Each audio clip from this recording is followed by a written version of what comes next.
All right, so we are going to try this on take two, and we're going to see how well this works out. Oh, dear Lord.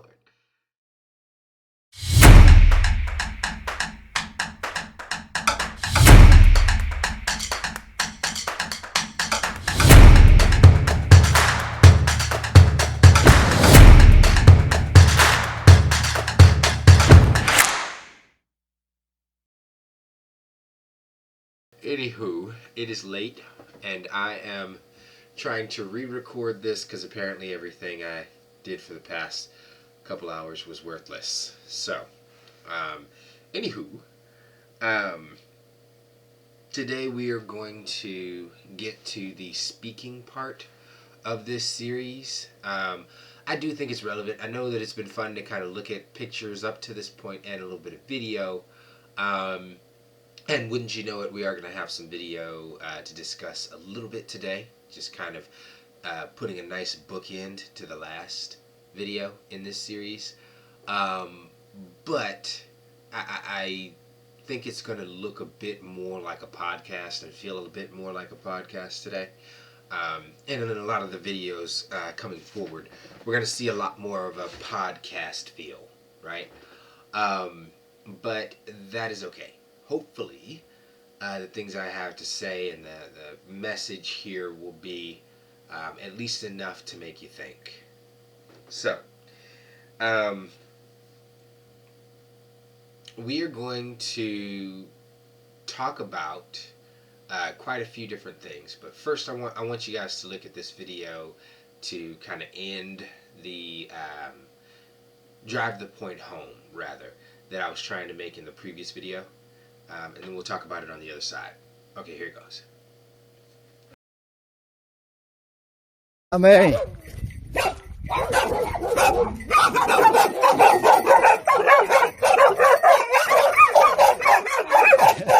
Bún đi ra vậy. Chết hả? Bún đi ra vậy. Rồi ra vậy. Bún đi tham vậy hả?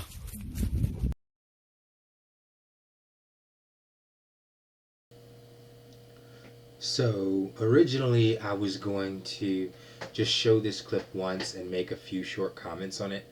I promise I'm going to try to keep this as short as I can, but we are going to sit on this just a little bit. And for that reason, I'm going to go ahead and loop this clip. It'll be muted, and then I'll let it play again one more time at the end before I'm ready to move on to the next thing in this video. In this discussion. So we're just going to go ahead and loop it, and I want you guys to be able to just kind of look at it, dissect it. Most of the time, people say you're thinking too much on something, or you need to move on, so on and so forth. On this, I want you to really dissect this video for your own sake, and just really consider what's going on here. Look at it, every context, consider every detail, and just see how much there is to be considered in this short 15-second window. Anyway, moving on. Alright, in that video, there's a gentleman that was looking at it, or I don't know if it's a gentleman, it was a person that was looking at it, and they left a comment that says, "Does not fight, must not be Tosa," essentially. And I was quick to pipe up and let them know, hey, look, I know this is weird for you coming from the West, but to be clear, what makes a pit bull is not what makes a Tosa a Tosa. And while I think here in the West we tend to group all fighting dogs the same and group all dog fighting the same, I think that if we were to look at it objectively, which is what we're hoping to do today, we would find that in many ways that could not be further from the truth. It couldn't be further from the truth to say that all fighting is the same, all dog fighting is the same, all dog fighting breeds are the same, all dog fighting breeds can be evaluated according to the same standard. No. I would say absolutely not. And case in point, in this video, you see Hanho, who is, if not already, soon to be the strongest dog in his entire country, as far as the dog fighting scene is concerned over there. And kind of the case in point of why I wanted to use him and this clip. Um, if you look at any other fighting breed, like if you look at our previous video, there were some people that were saying things like, oh, hey, my German Shepherd does this, or I had a pit bull that did that, or this, that, or the other thing. They really misunderstood the point. And I kind of want to help to drive that point home. It's not to say that there can't be another dog on the planet that would defer or be gracious in those circumstances with a dog trying to attack them.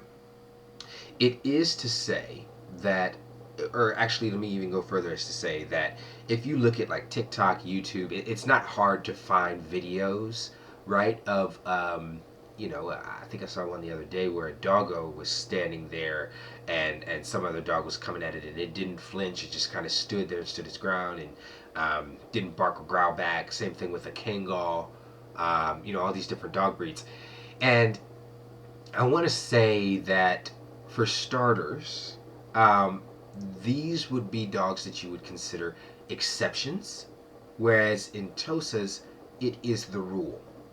And further, I can guarantee you that none of the dogs in these TikTok videos and these YouTube videos are actively being used as individuals to fight, even if they are from fighting breeds. And yet, these are dogs that's the reason why I'm using Mr. Lee's dogs as examples, because I could show you my dogs doing this, but my dogs are not bred to fight. I don't fight my dogs. I don't let my dogs. Quite frankly, if my dogs ever did get into a fight, there'd never be a chance for the Tosa to come out, right? Because I can guarantee you there's not a fight that they fight on their own. I'm just going to throw that out there. Biggest thing you got to worry about dealing with my dogs is not the dog. So yeah, it doesn't really do much good to show my dogs. Mr. Lee has been gracious enough to allow us to, and I appreciate that. Thank you, sir. Shout out to Mr. Lee. And I want to show you this. This is a dog that is absolutely dominating a country right now. Not right now, but at that time. And was able to go for a walk down the street, have these dogs coming at him trying to attack him, and he did not give them anything back.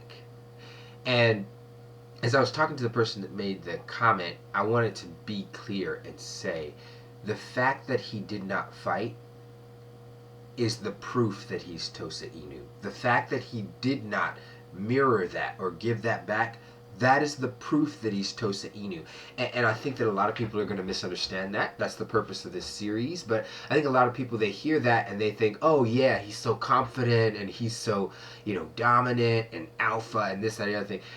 Yeah, there's a good amount of that in there, but the reason is not simply that the Japanese said we want an alpha dog. It's that they want to create a dog that lives Bushido and lives according to the stoicism and dignity and honor and respect of a proper and ideal sumo. And it's not that they necessarily have some great and deep understanding of dog psychology, but it is to say that they wanted a dog that showed this sort of restraint.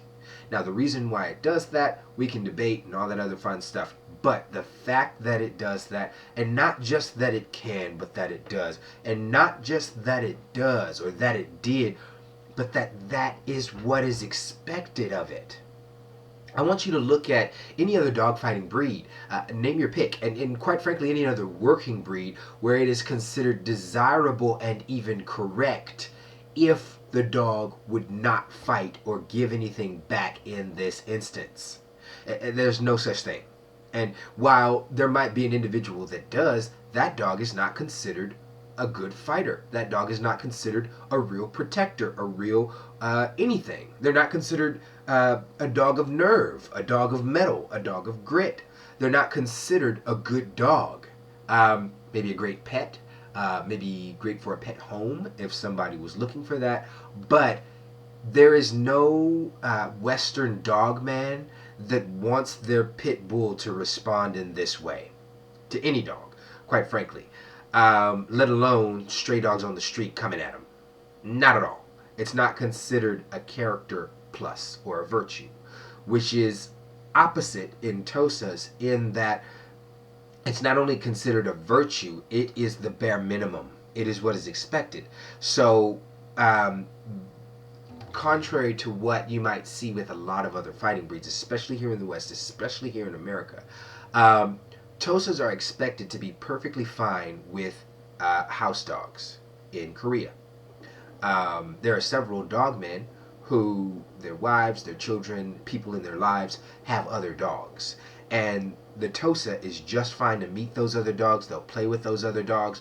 They are just fine with those other dogs. And it has to be understood there that, again, it's not so much just that they can do it, or that he did do it, or that he is a world-class fighter and responded this way, but that it is the intent of the breed. It is the design. It is not merely a feature, it's the point. It is the definition of a Tosa. Not just that one Tosa that did that one time. And I'm going to go ahead and say that, I could spend like 2 or 3 videos talking about this, talking about my own experiences with my own dogs and similar. But I think that this video on its own is a nice bookend. We're not looking to make the whole point in just that, 15-second clip. What we are looking to do is start you thinking. What dog does this? What dog is supposed to do this? What breed, especially a self-respecting fighting breed, is supposed to do this? Like you see livestock guardian dogs meet other packs of livestock guardian dogs. We'll call them LGDs. And they're all fighting and going back and forth and working out who's who and all that other kind of stuff. You see those kind of videos all the time. And, in the explanations for these videos, they'll say it's their personality, it's their temperament, it's what they're supposed to do. They're doing their job of establishing territory, setting boundaries for their packs, and also, learning to work it out between each other, all that other fun stuff.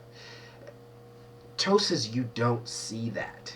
That doesn't happen. And not only does it simply not happen, but it's not supposed to happen. That's not to say that we don't see that happen outside of Japan and in other places, but I think a lot of that has to do with what we as Tosa owners and breeders will tolerate, and a lot of that is based on our understanding of the breed and their intent. So again, just kind of coming back and bringing everything full circle. This breed, when I say it is different, I need that to sink in a little bit as we go through this series. And today, we are going to talk about something that is super controversial, right? We're going to talk about dogfighting.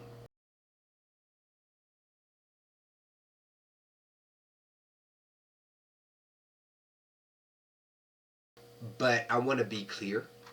The point of this channel is the Tosa. It's the breed. I've said many times, and I'll say again, the most important thing to me here is these dogs. It's the Tosa. It's the breed. It's the dogs and all that stuff. Now, of course, Valentine's Day was yesterday? Or, well, I guess it's 2 a.m. So the day before yesterday. So, of course, the most important thing in life is my family. I love my wife. God above all. But as far as what we're talking about here and now, the most important thing is the Tosa, the breed. I am not here to fight or argue about, take for instance the statement that the Tosa is the best fighting dog in the world. I think people are going to miss the point of where I'm going with that and get caught up on that and say silly things like, have you had a Tosa fight every dog on the planet? No? Well, then you can't say that. And I'm going to go ahead and get ahead of that right now. That is not the point of this channel. We are not here to. It's not about pride. It's not about arrogance. It's not about any of that. It's about helping people to gain an understanding. And it's not honestly even about other people's feelings, quite frankly. And I want to say that with as much tact as I can. I'm not here to just hurt people's feelings and run over people or anything like that, or run over other dogs. I love all dogs. But I am here to properly represent the truth as I can find it. And I am also here to make these statements to the best that I responsibly can. Again, there are some things that we are not going to prove flatly. I am not going to. Somebody wrote me the other day talking about how he thinks his, what's she, maybe 11-year-old pit bull female with no teeth and maybe missing a leg, I think, or maybe an eye or something like that, can come out here and whoop up on Dante. And the stupidity of that aside, I'm going to go ahead and say that this person is completely and entirely missing the point of this channel and what I'm saying. I'm going to go ahead and say that any comments like that, any people that try to distract from that, the main point of this channel, are going to find themselves very, very, very frustrated. They're going to feel like they're being ignored, like their comments are being removed, like somebody is even having a conspiracy against them, and that is not the case. If you can keep the main thing, we can talk all day. If not, and we get off on just nonsense that has nothing to do with anything, then you can expect that the comments and statements that you make are going to be deleted with rather extreme prejudice. And then on that topic, another thing I would like to say is, regardless as to whether you're right or wrong, I want to be clear that the way I work and the way I'd like this channel to work, the way I'd like the things that I do to work, I am always open to discuss ideas, and it is kind of a safe space in the sense that it is an idea that stands or falls, not a person, or at least not because of their idea. And to elaborate on that, you can be wrong and deal with it with grace and show yourself to be a great human being. And you can be right and be, well, we all know that kind of person, right? That's not a great human being, right? So, again, just because somebody's wrong, even me myself at times, doesn't mean they're a bad person. Just because even on some stuff that's not even like right or wrong, just one way or another, it's just different. I can disagree with you without having to hate you because of that. And I need people to hear that, so I'm going to say that again. Just because you disagree with someone doesn't mean you have to hate them. And just because you disagree with someone on something doesn't mean you don't agree with them on anything. So I just want to be clear and get that out there. I see a lot of ad hominem comments and things like that in different groups, different forums and stuff like that. People can't seem to make a point without attacking the person. And I want to be clear, if you can't make a point without attacking somebody, you're not going to have a good time on this channel. You're not going to have a good time on our page. You're not going to have a good time with me, quite frankly. Because of the fact that I will call that out every time, I will delete those comments. I might even block that person, okay? We're not going to turn this into that kind of environment. The way you treat people matters. Character matters. If you can't make a point without attacking the person, then maybe take a moment, think about it, count to 10, come back, maybe write it out first and see what parts of it are the point and get rid of the other stuff. All that other fun stuff that we learned how to do in learning, Communications 101, right? Don't say things like you always, right? Treat people with respect. That's the point. I mean, that's the point of what I'm saying right here. Respect the dogs and respect the people. That's it. If we can do that, we can talk about anything. If we can't do that, then there's really nothing we can talk about, right? Um, so I just want to get that out there, get that clear. We got a lot we're going to unpack today. We got a lot of deep stuff, or should I say rather controversial stuff we're going to talk about today. So I just want to get that out there. Anywho, starting to get to the point of this, where we're talking about dog fighting, all that other fun stuff. I just want to say that this subject is something that I need to help put into perspective. I think that just the words dog fighting, right? At some point in this video, I actually encourage you to go and look up the most popular fighting breeds. And do you know, just so that I could make sure I saw what you would see, I went and did the same thing. I looked up the most popular fighting breeds or the most common fighting breeds, on Google. And did you know that I can type in the tallest dog breeds in the world and I get nothing but results for the tallest dog breeds in the world? I can type in the fastest dog breeds in the world and I get nothing but results for the fastest dog breeds in the world. Whereas, and you can do this right now, if I type in to Google the top fighting breeds in the world, 50% at best of the results are top fighting breeds, top 10 fighting breeds, top 20 fighting breeds, etc. And then the other 50% are most dangerous breeds in the world. Most dangerous, most deadly dog. Could this breed kill a cat? Could this breed kill a human? So on and so forth. It's like, it's mind-boggling when you take a second to look back and think about how we think about fighting breeds and the concept of dog fighting. I think that it is less an objective thing that we're doing and more an emotional gut response. And Google is responding to that because even its algorithms have seen we are more emotional rather than rational when we're talking about this. And this is going to be important. This is going to be super, super key because when it comes to this breed, and we're going to get into this later, but when it comes to this breed, there's not really anything else to talk about. I want to be clear and say that now 5 years from now, 10 years from now, my goal is that there will be as many things to talk about as there are sand particles on the shore, right? As there are stars in the sky. But right now, and coming from where we are in this point in time, there's not really anything else to talk about. There's no other good starting point than starting with dog fighting, right?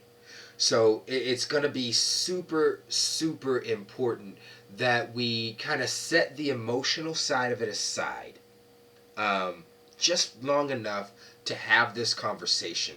Because otherwise, I'm here to make the case that we are going to be throwing out babies with the bathwater.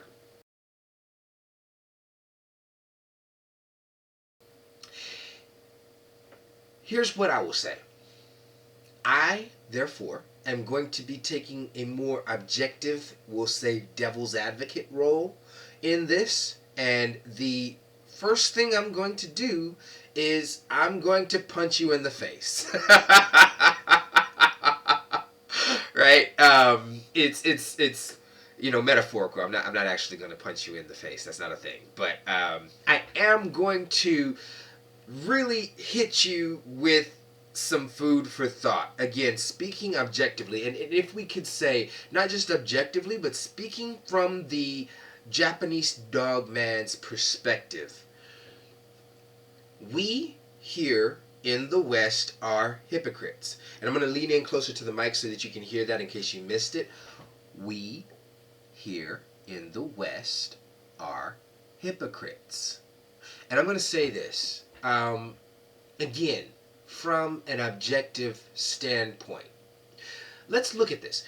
We feel like dogfighting breeds are the most dangerous breeds on the planet, right? Most people are going to agree, right? Now, there's going to be people there's a select few of you, right? Especially people who are fans of this channel who are going to say, right, fighting breeds, they are what you make of them, so on and so forth. But I think even you, to a certain extent, might find that there are certain, shall we say, inconsistencies in the way you view dogs that you may not realize.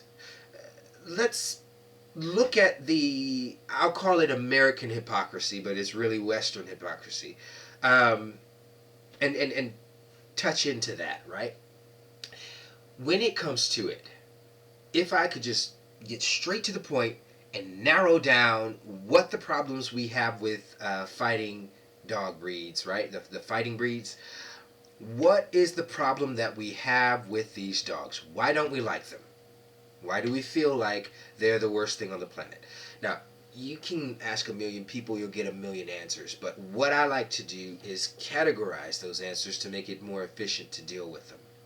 And what I find is that there's really only two categories of what an average person finds problematic about problem breeds, i.e. fighting breeds. Category 1 is we're afraid of what they might do to another dog. Their antisocial behavior, their aggressive behavior, what they might do to another dog or animal. And we ban them because of that. And then 2, based off of that perhaps, but even separately, we are afraid of what they might do to a human being. Right? Right. So, Mr. Devil's Advocate hat coming on. We're essentially banning breeds, fighting breeds, for fear of what they might do, while we are, on the other hand, actively breeding dogs to do the things that we're afraid fighting breeds might do. We're essentially banning fighting breeds for fear that they might do what we breed other dogs to do. I just want to take a moment and let that sink in. I'll talk about this more later, but to use an example, I know y'all have Facebook. Most of y'all have Facebook. I know y'all have seen some of these videos where people have my favorite breed to pick on sometimes, right? And it's not because they're bad, they're not, but just using them to show our hypocrisy. The shepherds, your German Shepherd, especially Malinois lately. You'll see a picture of a dude standing there with Malinois puppies hanging off his pants in some of the most unfortunate locations, right? And you'll see these same puppies jumping off of tables to get after a toy, all this other kind of stuff. And with those dogs, we say, oh my goodness, that guy has the real Malinois and he's doing great. And then, I want to take a moment to say this. What if we swapped out those Malinois puppies for pit bulls? And it was pit bull puppies hanging off of his pants. It was pit bull puppies that were jumping to get that toy midair off of a table and dangling midair from what I would consider a dangerous height, right? Quite frankly, I think there'd be an uproar. I think that person's dogs would be confiscated. They would be prosecuted. The world would not be satisfied until they had that person's head on a silver platter for creating dangerous animals. Right? Right. Now, how many of us who, even those of us who say fighting breeds are what you make of them, just like any dog is what you make of them, how many of us recognize that when we see those videos of a Malinois puppy, started at such a young age, encouraged to go and attack somebody? How many of us see that as a problem? How many of us would say that that is not a healthy thing to do? And you know, whether or not it actually is, whether or not there is a good case for it or a point for it, I'm not trying to put it down. I'm trying to point out our illogical nature here in the West, right? When it comes down to it, I want to start by helping us to see that we're not right about everything, right? That's the job of the devil's advocate, to make you think. And here it is, we're talking about this concept of dog fighting, and I kind of want to get this punch in the face out there before too many people get on their soapboxes and completely miss everything that we're about to say, right? Right. If you want to ban pit bulls, just pick that breed. If you want to ban pit bulls, but you're not also interested in banning greyhounds, any kind of hound, quite frankly, especially your wolfhounds, your deerhounds, anything that has a name that names the thing it's supposed to kill, right? Like anything like that, of course. Those guys in there. Your boarhound, Great Dane people, right? And then we also need to ban dogs that bite and are bred to attack people, right? So your German Shepherds, your Malinois, your Beauceron, your Dutch Shepherd, any of your protection breeds, we're gonna ban all of them because they were bred to be vicious, right? And to kill and maim and seriously injure.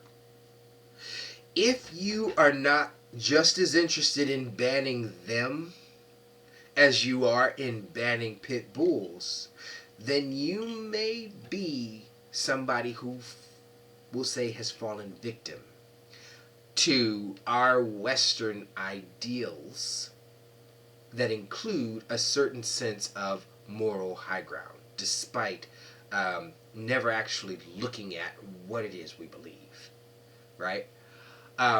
So yeah, that's a lot. But I just want to start with that.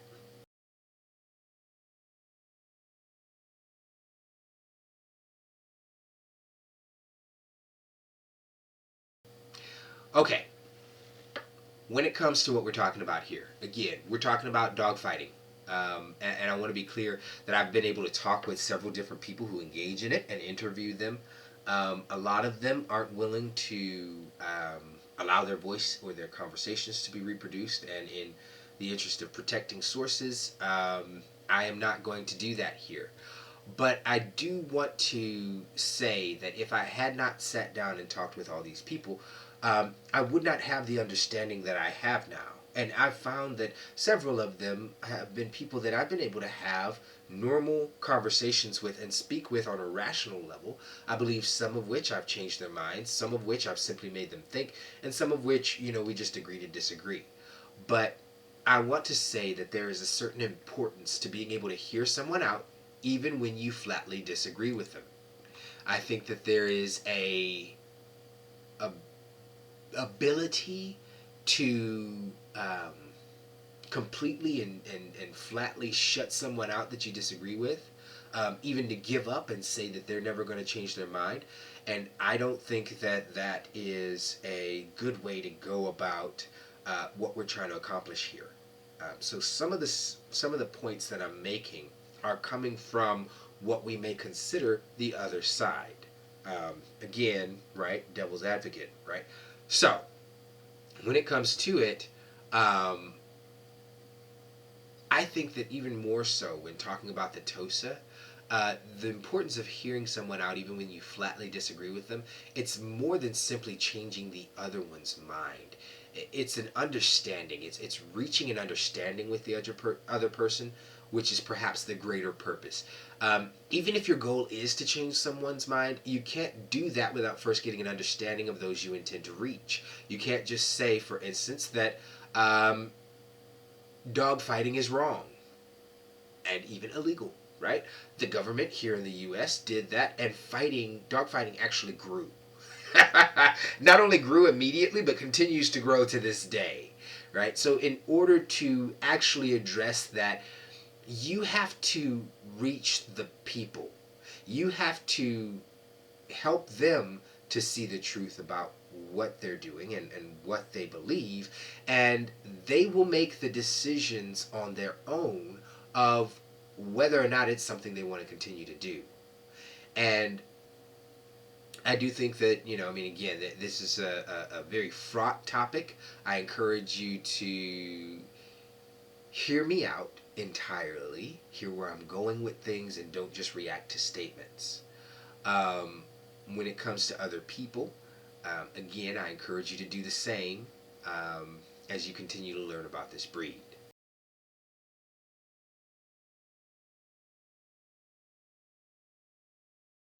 Okay, the job.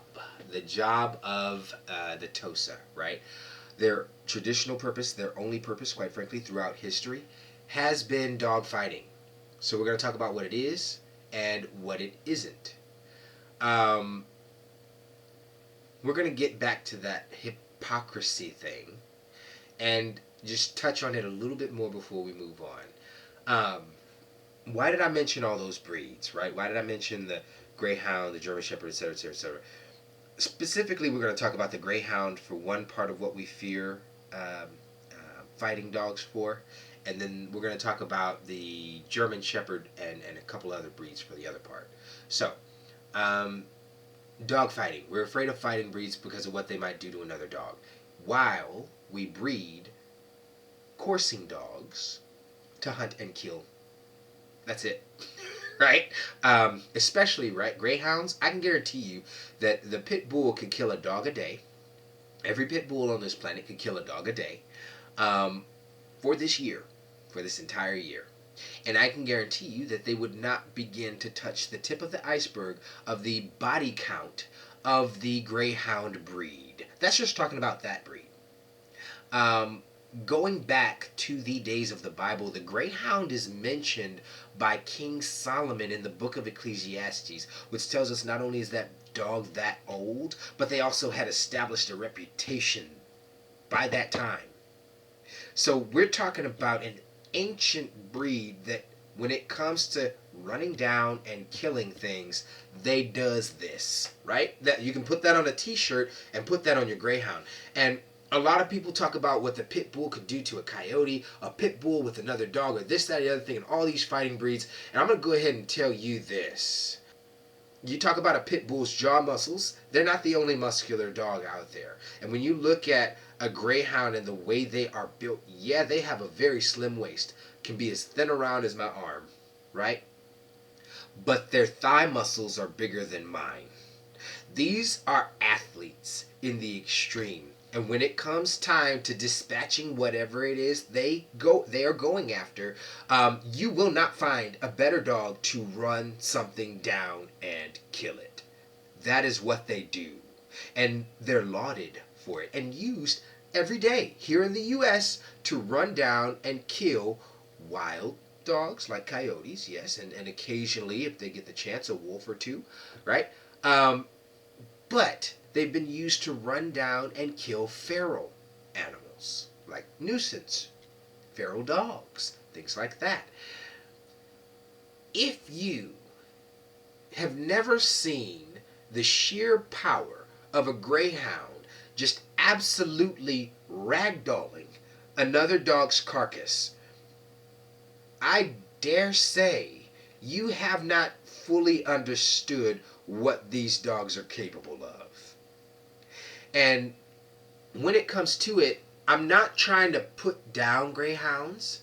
I'm trying again to point out our hypocrisy. There has never been a time when anybody has ever doubted or questioned the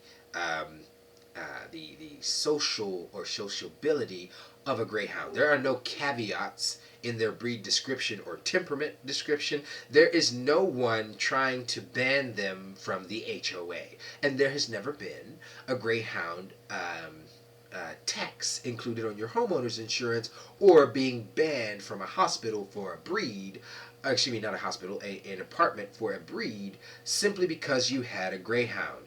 That's not a thing. And it's not going to be a thing. I can tell you all these facts till I'm blue in the face.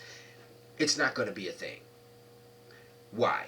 Because we haven't got the imagination to see a greyhound in that way.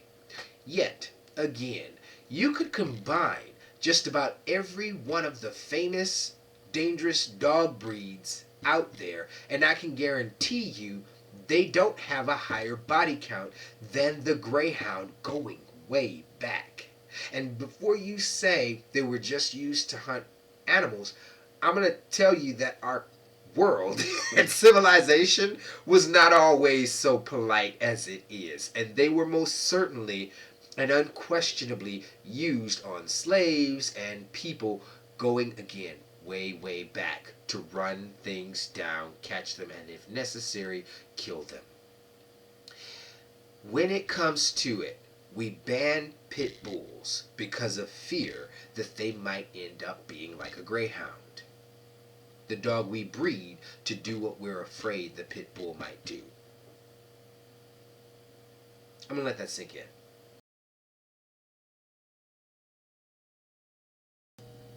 So we're going to pause right here to talk about this picture. I was originally going to just put the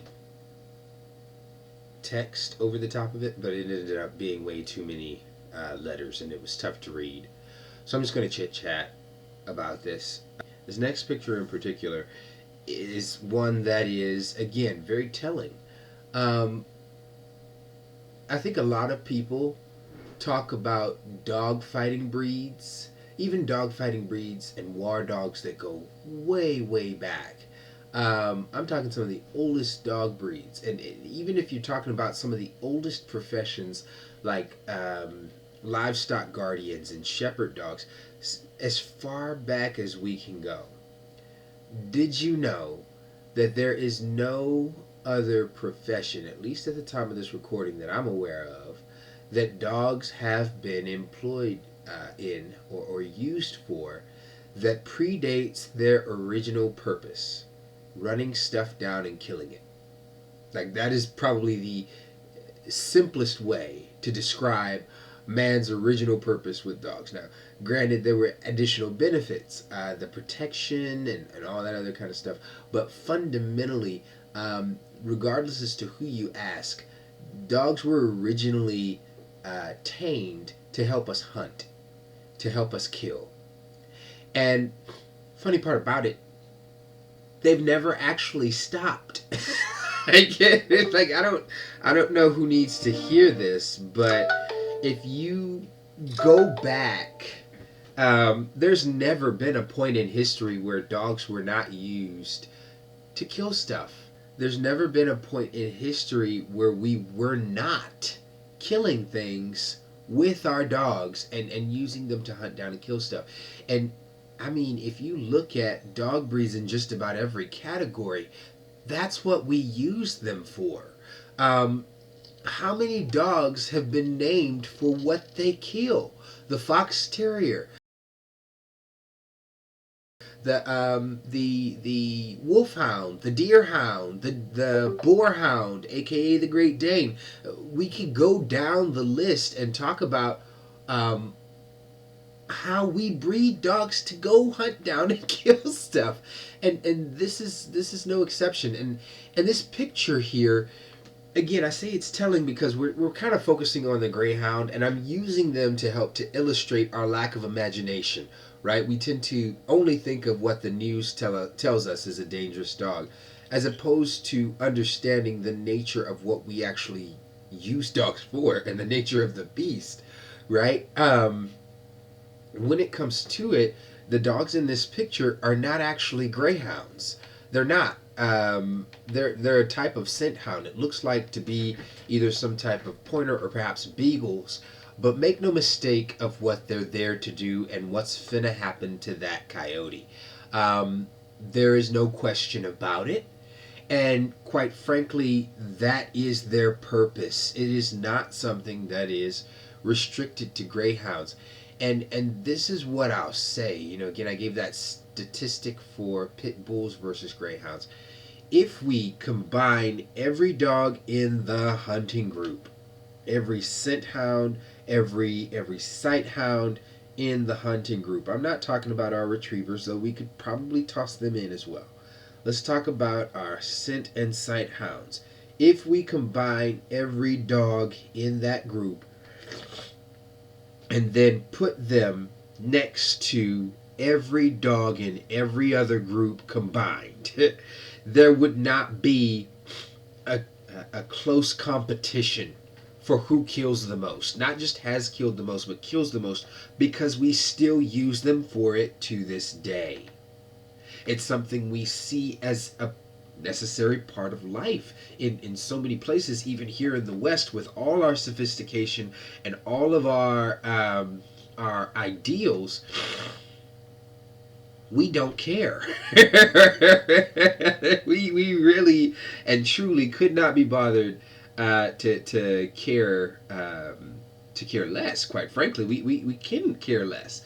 And I want to say that while we're on the one hand worried about fighting breeds that have this reputation of being murderers, of doing this, doing that, um, I have never once in all my life, never once seen any instance where anybody made a case to ban, banish, or even approach with caution the topic of dealing with hunting dogs. Never once. Never once. And and that's very telling to me. Like, we say we want to be responsible, we say we want to talk about breeds responsibly. We'll toss up misbehavior in fighting breeds to genetics rather than just training and the way we raise them and not actually fulfilling the dog's needs. No, we'll do that in a heartbeat, but we won't say anything about the genetics of dogs we breed to kill. And I find that fascinating. Even some of the most apparently benign dogs, like a dachshund, the short little sweet little dachshund was designed as he is to be able to go into foxholes, badger holes, vermin holes, and evict them. Those were required to be some of the most vicious little things you could ever imagine. And to this day, of course, we're not surprised when we think about how obstinate and domineering dachshunds can be. For those of you who've owned them, you know what I mean.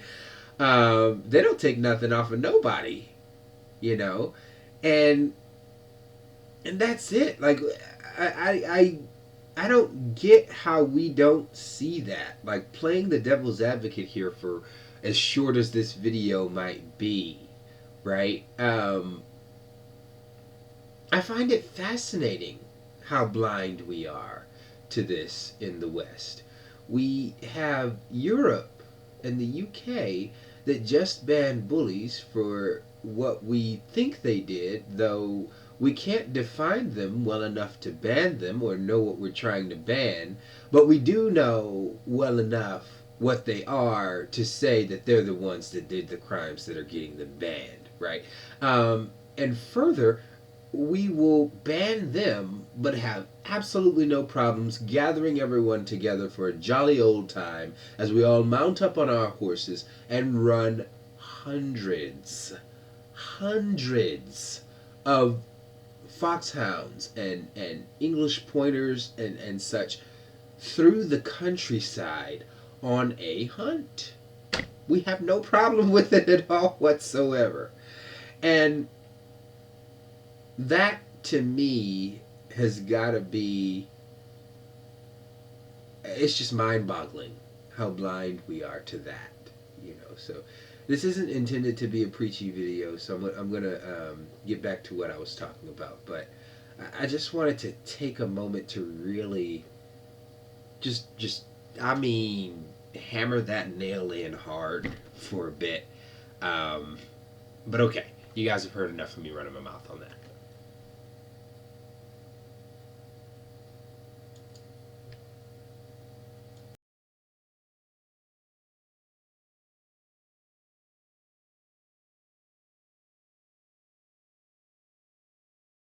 We're going to move on.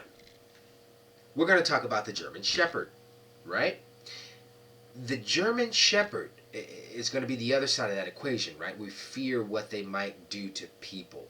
We are afraid of what a pit bull with a smaller bite strength than a German Shepherd might do to a person. But we don't fear that from a German Shepherd. Now, we've got a lot of different protection breeds out there that we actively breed to attack people.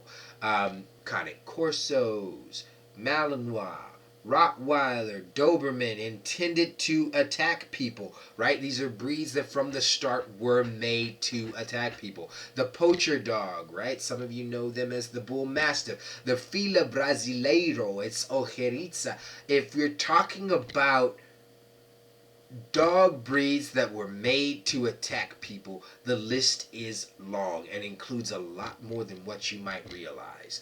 Airedale Terriers, those little guys, are considered and have historically been considered to be great protection dogs, right? Here's the big rub. We are banning pit bulls for fear that they might do what we're breeding Cane Corso to do, for fear that they might do what we're breeding Malinois to do, for fear that they might do what we're breeding German Shepherds to do. A German Shepherd police dog or military dog may go out and bite somebody. If the person is in a bite suit and being trained to bite, the dog is being trained to bite, it's not counted statistically. If the dog attacks somebody, if it's a police dog and it's sent on somebody, it's not counted statistically against that dog's dog bite statistics. If we included actual numbers of how many times a given breed bites, and we'd have better records, right, with those police dogs and military dogs, because we know their breed and lineage. We don't know if a pit bull is actually a pit bull just because somebody who got attacked by a dog saw muscles on the dog and decided it was a pit bull. They decided that only pit bulls attack, so therefore this must be a pit bull. We don't know that. But we know the German Shepherd, we know the Dutch Shepherd, we know the Malinois, and we could say, if we could actually include all of their bites, there's no dog on the planet that bites more than these herding dogs. Let's be honest. There isn't. And I can guarantee you that the average herding dog breed that's used for protection work probably does more worldwide than the average breed does in a year as far as bites. But a police dog, a pit bull on the street can go out and bite somebody. It'll get put down, tested for rabies, and banished as bane of the earth, right? Probably burn its ashes, right? Whereas a German Shepherd can bite somebody one day as a police dog, and then at most they'll file a police report, and then the dog will go out and go to work the next day. So if a dog biting a human is going to make them vicious and thirst for blood, if a dog biting for human is the cardinal offense, then why aren't police dogs a one-time use thing? You used it, it bit, it did its purpose, and now you can put him down because he's gone crazy, he's gone savage. Why isn't that a thing? Now you can make a case for they're trained to, this, that, the other thing. Regardless, we're sitting here training a dog to bite while we're afraid of dogs that might bite. You know what I mean? And I feel like I'm beating this in. We can move on. But I just want to say this last thing. When you look up statistically, what dog is the most widespread protection dog on the planet? Most widespread. And generally the most popular. It's the German Shepherd dog. And when you look up which dog breed is the most widespread fighting dog on the planet, it's not the pit bull, it's not the bully Kuda, it's not the Tosa, it's not the bull terrier, it's not a bull anything. You guessed it, it's the German Shepherd. Now, do the same people who hate pit bulls and go out. I mean, I had somebody, I work as a dog trainer and behavior therapist. I had somebody who had a lab that was attacking people, attacking their daughter, attacking other dogs. They wanted help and they needed it desperately. And I was helping them and we were doing great. And then I realized this dog needed to work with a dog that could help it around other dogs. So I brought in my pit bull to help because she has experience with this. She has trained more dogs singly than most trainers, quite frankly, in her 10-year lifespan. This dog could not be more tenured as an ambassador dog working with dogs that are trying to kill her, right? No greater dog on the planet at that time. And this person not only refused to let Amina onto their property, but they actually terminated service with me because I dared work with pit bulls. They considered it the equivalent of me aiding and abetting terrorists. Like, you got to understand that. That, to me, has got to be the epitome of our irrational state. Again, we're not thinking logically. We're not using objective reason. We're using emotion and reaction. And it's not really getting us anywhere, you know. So I don't know how much of this I'm going to use. I'll probably have to edit a whole lot of it out because it's going to be long. But, or I'll break it up. I don't know. But I just want to let that simmer in, right? Let that sink in.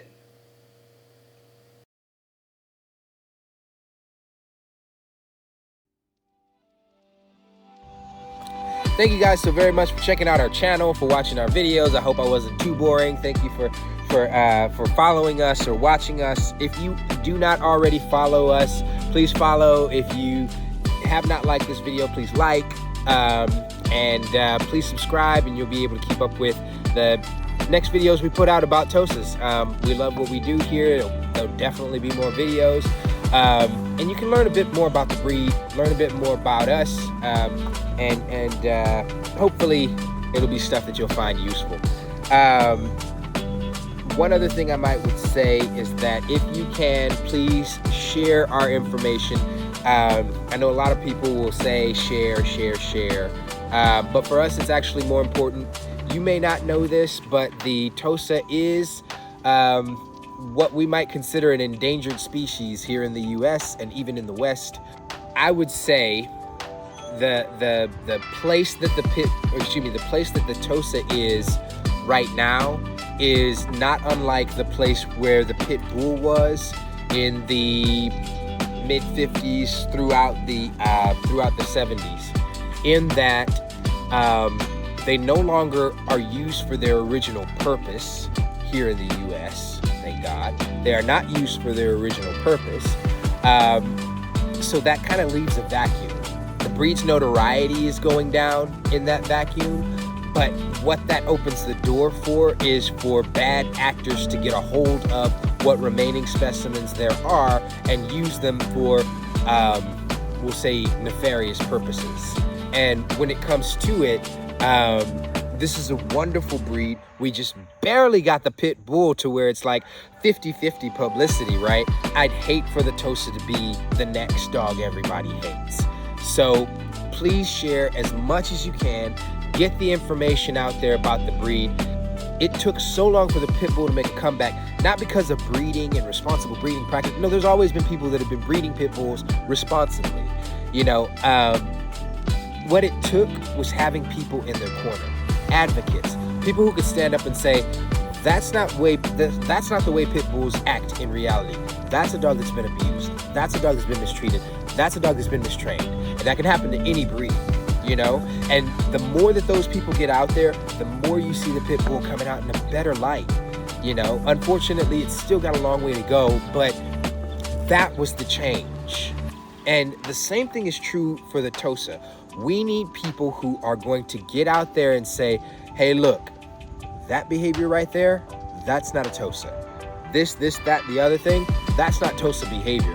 This is an example of an unfortunate set of circumstances that befell an individual dog. It is not what is to be expected of the breed as a whole. So when it comes to it, I think it's super important that you share, even more than liking and subscribing, which would be awesome. But share so that the information gets out there and more people learn the truth about the Tosa. All of it, not just the fighting past, but where they are today and where they're heading. Hopefully, more people will see this, more people will share, and the information will be out there. Again, you don't necessarily have to want to get a Tosa yourself, but learn about the breed. We need more advocates. Hopefully, some people watching this will find that true and become an advocate for this wonderful, amazing breed. Thank you guys so much for your time. We'll let you go and enjoy your life and let Mr. Dante get on to his kibble for the day.